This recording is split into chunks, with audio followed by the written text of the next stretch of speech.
370 sir ने बोला है। राम मंदिर एक अपने आप में बहुत बड़ा मुद्दा था जिस पे इन्होंने जीत हासिल की है। तो बड़े मुद्दों पे तो उन्होंने बहुत अच्छी जीत हासिल की है, पर जहाँ ग्राउंड लेवल पे काम करना चाहिए अभी उस पर बहुत वर्क की रिक्वायरमेंट। और ये हिंदुस्तान एक डेंस पॉपुलेशन है, तो यहाँ पर काम करने के लिए मेहनत भी उतनी लगेगी, क्योंकि अकेले मोदी जी नहीं कर सकते। यहाँ जितनी भी हमारी भाजपा की टीम है वो सबको मोदी बनना पड़ेगा, तब जाके कुछ होगा। ठीक है, दो बड़े सपने हैं जो मोदी ने दिखाए हैं अभी। पहला कि अगर तीसरी बार सरकार आती है तो हम पांचवी अर्थव्यवस्था हैं, तीसरी अर्थव्यवस्था में हम शामिल होंगे, ऐसा उनकी गारंटी दे रहे हैं। और दूसरा कि 2047 तक विकसित भारत। दोनों पर कितना भरोसा है मोदी की गारंटी पर? देखिए, मोदी की गारंटी पे मुझे कोई डाउट नहीं है, मगर हाँ, ये जो उन्होंने दावे किए हैं, दावे करे जाते हैं, ये चुनाव के तरीके होते हैं, ठीक है ना। बट दावे 100% कंप्लीट कर दिए जाएं, ये भी चुनाव के, क्योंकि अगर कंप्लीट कर देंगे तो अगली बार के लिए क्या रहेगा उनके पास। तो हमें ए से बी तक जाना है। हमने टारगेट दे दिया कि हम अभी यहाँ पर स्थित, हमारी स्थिति ये है, हमारे हिंदुस्तान की स्थिति ये है, और हम हिंदुस्तान को यहाँ पहुँचाना है, हमें उसको ग्रो कराना है। हम चढ़े हैं, भले ही हम आधे रास्ते पहुँचे, अगर हम आधे रास्ते भी पहुँचे हैं इसका मतलब हम चढ़े हैं। पहले से हिंदुस्तान बेहतर है, ये हर कोई जानता है। बेहतर हुआ है, बेहतर हुआ है, मजबूत हुआ है, मजबूत हुआ है, हर पॉइंट पे मजबूत हुआ है। आज हम चाइना के साथ टक्कर लेने के लिए खड़े हैं। हम पाकिस्तान को नीचे दबा के बात करते हैं, ठीक है ना। पूरे वर्ल्ड में किसी भी देश में हिंदुस्तान का तबका बोलता है। मोदी जी जहाँ खड़े हो जाते हैं वहीं से सरकारें शुरू हो जाती हैं। तो ये वन मैन आर्मी है, और जब तक हिंदुस्तान में मोदी जी हैं, या जब तक कहो भाजपा बीजेपी में मोदी जी हैं, तब तक बीजेपी को बीट करने का कोई स्कोप नहीं है। भैया क्या नाम है आपका? भैया मेरा नाम गौरव है। जी, कहाँ से रहने वाले हैं? मैं दिल्ली से। जी, दिल्ली से रहने वाले हैं। तो अब तो पूरे देश में आचार संहिता लग गई है, लोकसभा चुनाव का माहौल है, क्या लग रहा है आपको इस बार?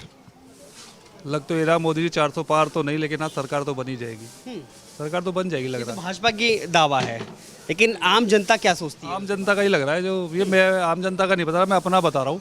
जो माहौल लग रहा है, मुझे लग रहा है ये सरकार तो बना जाएगी। अब नंबर कितने आएंगे ये पता नहीं, लेकिन हाँ सरकार बन जाएगी। आपको लग रहा है कि तीसरी मतलब बार आएगी और हैट्रिक लगाएगी? हाँ हाँ, पक्का आएगी, पक्का आएगी। ऐसा क्या किया है मोदी ने? मैं उस मुद्दे पे नहीं जाना, राजनीति की बात नहीं करना चाहता मैं, पर ये जरूर है कि हाँ कि लोग साथ है, लोगों का समर्थन है। क्यों समर्थन है? अब लोग पसंद कर रहे हैं, लोग पसंद। आप भी पसंद करते हैं? मैं हाँ, लगभग। कैसे ऐसे कौन से मुद्दे हैं जो 10 साल में आपको लगता है कि नहीं सब बेहतर हुआ है? देखो, सारे मुद्दे तो कोई पूरे नहीं कर सकता। कुछ चीज़ों को लेके चीज़ें ठीक भी है, और बहुत सारे मुद्दे हैं। जैसे मैं अपनी बात नहीं कर रहा हूँ, मैं जनता की बात कर रहा हूँ। राम मंदिर एक बड़ा मुद्दा था, वो हुआ। 370 एक बड़ा मुद्दा था। और यदि बात करी जाए, इकोनॉमी भी ग्रो कर रही है, लेकिन हाँ बेरोजगारी बड़ा मुद्दा है, उस पर सरकार का ध्यान नहीं है, होना चाहिए। महंगाई भी बहुत बड़ा मुद्दा है, दोनों चीज़ें हैं। तो प्लस भी है, माइनस भी, सब चीज़ें हैं। पर लेकिन ओवरऑल मैं बात करूँ, सरकार बना जाएगी सरकार। लेकिन विपक्ष लगातार इसी मुद्दे को उठा रहा है, महंगाई और बेरोजगारी को लेकर के। तो राहुल गांधी पे भरोसा रहेगा फिर आपका? मैं अपनी बात नहीं कर रहा है ना, मैं एक जनरल ओपिनियन बता रहा हूँ। आपने मुझसे पहला सवाल किया कि सरकार बनेगी नहीं बनेगी।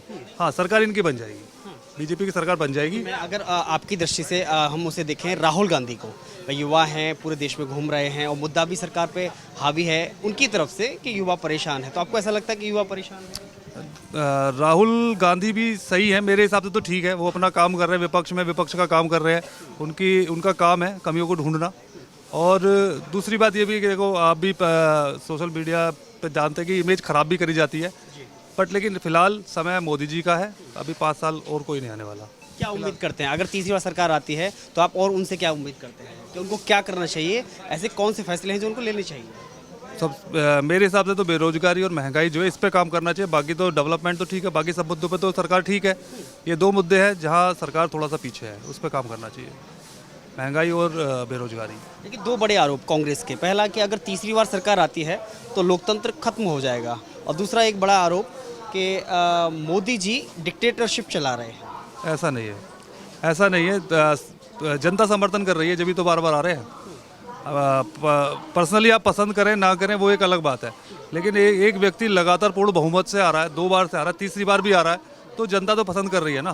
कुछ तो है, कुछ तो है, डेफिनेटली। ऐसा क्या है? क्या नाम है आपका? मेरा नाम आदित्य है। ऐसा क्या है मोदी में जो कह रहे हैं, दावा कर रहे हैं कि तीसरी बार तो आ रही है सरकार? देखो, मोदी जी में जो बात है वो अभी दूसरों में नहीं है। अगर होती तो दूसरे जितनी भी हमारी पार्टी हैं, चाहे वो सपा है, चाहे वो कांग्रेस है, उनके अगेंस्ट खड़ा करने के लिए कोई तो दावेदार होता उनके पास जो उनको बीट करता। बट उनको बीट करने के लिए अभी उनके पास कोई भी इक्का नहीं है। फिलहाल गांधी लगातार मेहनत कर रहे हैं, यात्रा भी निकाल रहे हैं। राहुल गांधी की जो इमेज है वो मोदी की इमेज से टक्कर नहीं लेती है। ठीक है ना। और मोदी जी जो चाह रहे हैं, जो हिंदुस्तान का भला हो रहा है, एक्सेप्ट कर रहे हैं कि भाई आप सिर्फ मुद्दों की बात करेंगे। हमारे जो कुमार गौरव सर ने बताया है, 2 बेसिक मुद्दे हैं जो हमेशा से मैं भी चाहता हूँ कि जो ग्राउंड लेवल पे आम आदमी है उसकी हेल्प के लिए सबसे पहले होना चाहिए कि महंगाई पे कंट्रोल किया जाए। दूसरा, रोज़गार देने की कोशिश की जाए कि जितना भी बेरोज़गार तबका है उसको कोई ऐसा रास्ता दिया जाए कि वो कुछ काम कर सके और कुछ अर्निंग कर सके। ठीक है, दैट्स द पॉइंट। मगर जो बड़े मुद्दे हैं उन पे तो ये लोग जीत हासिल कर चुके हैं। अब ट्रांसपोर्ट में हमारे गडकरी जी ने जो काम करके दिखाया उनको कोई बीट नहीं कर सकता।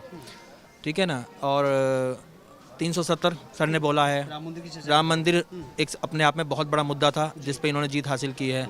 तो बड़े मुद्दों पे तो उन्होंने बहुत अच्छी जीत हासिल की है, बट जहाँ ग्राउंड लेवल पे काम करना चाहिए अभी उस पर बहुत वर्क की रिक्वायरमेंट। और ये हिंदुस्तान एक डेंस पॉपुलेशन है, तो यहाँ पर काम करने के लिए मेहनत भी उतनी लगेगी, क्योंकि अकेले मोदी जी नहीं कर सकते। यहाँ जितनी भी हमारी भाजपा की टीम है वो सबको मोदी बनना पड़ेगा, तब जाके कुछ होगा। ठीक है, दो बड़े सपने हैं जो मोदी ने दिखाए हैं अभी। पहला कि अगर तीसरी बार सरकार आती है तो हम अभी पांचवी अर्थव्यवस्था हैं, तीसरी अर्थव्यवस्था में हम शामिल होंगे, ऐसा उनकी गारंटी दे रहे हैं। और दूसरा कि 2047 तक विकसित भारत। दोनों पर कितना भरोसा है मोदी की गारंटी पर? देखिए, मोदी की गारंटी पे मुझे कोई डाउट नहीं है, मगर हाँ, ये जो उन्होंने दावे किए हैं, दावे करे जाते हैं, ये चुनाव के तरीके होते हैं। ठीक है ना। बट दावे 100% कंप्लीट कर दिए जाएं, ये भी चुनाव के, क्योंकि अगर कंप्लीट कर देंगे तो अगली बार के लिए क्या रहेगा उनके पास। तो हमें ए से बी तक जाना है। हमने टारगेट दे दिया कि हम अभी यहाँ पर स्थित, हमारी स्थिति ये है, हमारे हिंदुस्तान की स्थिति ये है और हमें हिंदुस्तान को यहाँ पहुँचाना है, हमें उसको ग्रो कराना है। हम चढ़े हैं, भले ही हम आधे रास्ते पहुँचे हैं, अगर हम आधे रास्ते भी पहुँचे हैं इसका मतलब हम चढ़े हैं। पहले से हिंदुस्तान बेहतर है, ये हर कोई जानता है। बेहतर हुआ है, मजबूत हुआ है, हर पॉइंट पे मजबूत हुआ है। आज हम चाइना के साथ टक्कर लेने के लिए खड़े हैं। हम पाकिस्तान को नीचे दबा के बात करते हैं। ठीक है ना। पूरे वर्ल्ड में किसी भी देश में हिंदुस्तान का तबका बोलता है, तो ये सिर्फ मोदी की वजह से हुआ। पहले तो ऐसा नहीं होता था। हमारे मनमोहन जी खड़े होते थे, पीछे खड़े होते तो उनको कोई जानता भी नहीं था। मोदी जी जहाँ खड़े हो जाते हैं वहीं से सरकारें शुरू हो जाती हैं। तो ये वन मैन आर्मी है, और जब तक हिंदुस्तान में मोदी जी हैं, या जब तक कहो भाजपा बीजेपी में मोदी जी हैं, तब तक बीजेपी को बीट करने का कोई स्कोप नहीं है अभी। इतनी उपलब्धियां गिनाने के बाद में इसके बावजूद भी पूरा महागठबंधन बनता है मोदी को हराने के लिए, कि जरूरी है या मजबूरी है मोदी को हराना विपक्ष के लिए? उनकी मजबूरी हो चुका है, ज़रूरी नहीं है। मैं तो अभी भी बीजेपी के सपोर्ट में हूँ, पहले भी बीजेपी के सपोर्ट में था और आगे भी बीजेपी के सपोर्ट में रहूँगा। अब ये कहूँ कि मैं बीजेपी के सपोर्ट में हूँ, मैं अपने ग्राउंड लेवल पे बीजेपी के सपोर्ट पे नहीं रहूँगा। मैं गाजियाबाद से बिलोंग करता हूँ, वहाँ पे जनरल वीके सिंह हैं, ठीक है ना, और अतुल गर्ग जी हैं हमारे, बहुत अच्छे हैं। ठीक है, वो अपनी जगह बहुत अच्छा काम कर रहे हैं। मगर हम देते हैं जब वोट, तो हम या तो योगी जी को वोट देते हैं या मोदी जी को वोट देते हैं। हम ग्राउंड लेवल को वोट नहीं देते हैं। हमें ये पता है कि अगर सरकार सत्ता में ये लोग रहेंगे तो ये लोग भी एक्टिव रहेंगे, काम करेंगे। क्योंकि जब तक कहते हैं ना, स्कूल का प्रिंसिपल बेटर नहीं होगा ना, तब तक स्कूल भी बेटर नहीं चलेगा। तो योगी ठीक चला रहा है? योगी 100% बढ़िया चला रहे हैं। योगी जी की सरकार हमें 100% पसंद है। मैं जब पहले रात को जॉब करने जाया करता था, तो मुझे आज भी याद है, सन 2006-07 की बात है। उस समय हमारे बीजेपी की सरकार नहीं थी, तो रात को चलते हुए भी डर लगता था। और जब कुछ समय हमारा बीजेपी का सरकार आया 2014 के बाद, तो मैं रात बेरात आता था। तो मुझे, मेरा खुद का सेल्फ एक्सपीरियंस है, मैं नाइट ड्यूटी करके आया करता था अपने ऑफिस से, तो मुझे हर 2 किलोमीटर 3 किलोमीटर पर गाड़ियाँ मिलती थी पुलिस की। ये बहुत अच्छा लॉ एंड ऑर्डर जो यूपी में उन्होंने कंट्रोल किया है 100%। बुलडोजर बाबा के नाम से आजकल ज़्यादा जो भी जिस भी तरीके से उनको संबोधित किया जाए, वो अपने आप में वन मैन आर्मी है, बहुत अच्छे हैं, एक कदम आगे हैं। फ्यूचर के प्राइम मिनिस्टर हैं हमारे, 100% है। किसी ने सोचा था यूपी में इतना बड़ा बदलाव आएगा? हाँ, उम्मीद तो थी भी, योगी जी से उम्मीद थी। जैसे मोदी जी को प्रधानमंत्री बनाया, भाई काफ़ी अपेक्षाएं थी, ऐसे योगी जी से अपेक्षाएं थी, और योगी जी ने करके भी दिखाया। प्रशासन सख्त है, हर जगह काम कर रहा है योगी जी। मैं तो योगी जी को थोड़ा बेहतर ही मानता हूँ मोदी जी से भी। यही वजह है कि हर जगह आजकल योगी की मांग उठती है कि हमारे यहाँ का अगर सीएम होना चाहिए तो योगी जैसा होना चाहिए। बिल्कुल बिल्कुल, योगी बहुत मतलब स्ट्रिक्ट है हर मामले में। गुंडागर्दी बहुत कम हो गई यूपी के अंदर, और बहुत वो डंडे वाले टीचर हैं, और डंडे से सब सुधर जाते हैं। हमारे स्कूल में भी, हम जब स्कूल में नहीं जाया करते थे, पढ़ते नहीं थे, तो हमारे एक मास्टर जी थे, वो जब डंडे से बात करते थे तो सब अगले दिन सब लिख कर ले आया करते थे। तो बस वही है कि जब किसी को सुधारना हो, तो फिर जब कोई नहीं मानता प्यार से, कानून अलग चीज़ है, संविधान अलग चीज़ है। जब कोई प्यार से नहीं मानता है तो फिर डंडा उठाना पड़ता है। तो हमारे योगी जी इसीलिए सबसे आगे हैं, क्योंकि वो फिर जब जानते हैं जब ये नहीं सुधरेंगे ऐसे, तो ये हाँक के ही सुधरेंगे। तो कहते भी है ना कि जो जिस भाषा में बात करना चाहेगा उसमें जवाब देंगे। में जवाब देंगे। बहुत अच्छी बात कही उन्होंने। क्या माहौल लग रहा है, क्योंकि चुनाव की घोषणा हो गई है, आचार संहिता लग गई है, किसे प्रधानमंत्री के रूप में आप देखना चाहते हमारे कहाँ लगे अभी? हैं? पूरे देश में लग गई है। हमें तो पता ना, हमें तो अपनी बीमारी से छुटकारा ना मिल रहे थे, दे दवाई भरी पड़ी हम। पिछले 10 साल में आप जैसे परेशान चल रहे हैं, क्या किया सरकार ने? कोई परेशानी ना हुई काहे को भी हमको, तो जो चल रहा है वो ठीक है। 10 साल में क्या किया है सरकार ने आपके लिए, समाज के लिए क्या किया? भाई कुछ देखो, अच्छा किया है? जिनके लिए कुछ मिल रहा होगा उनके लिए मिल रहा होगा, अपन के पेट कुछ सुविधा है ना किसाई आपको क्या मिल रहा है? ना, मेरे पे कुछ ना मिल रहा मुझे तो। सरकार तो कह रही है हम गरीबों को। दे रहूँगा जी, मैं गरीबन में ना हूँ शायद, तो कहा तो मैं कैसे कोई आवाज़, मेरे पास तो कुछ है ना जी। मैं आगे की ओर अलग अलग सरकारें अपना दावा कर रही हैं कि हम असली समाज के हितैषी हैं। आपको क्या लगता है, मोदी या राहुल गांधी? जब दो गुथ हैं तो जी एक तो पट को जावे, कोई न कोई तो होएगा ही। जो भी जाके लिखिए वो होएगा। आप किसे प्रधानमंत्री के रूप में देखना चाहते हैं, मोदी या राहुल गांधी? अरे हमारा अपना है, अभी तो हमारे प्रधानमंत्री है वो, अब किसका? किसे बनाना चाहेंगे?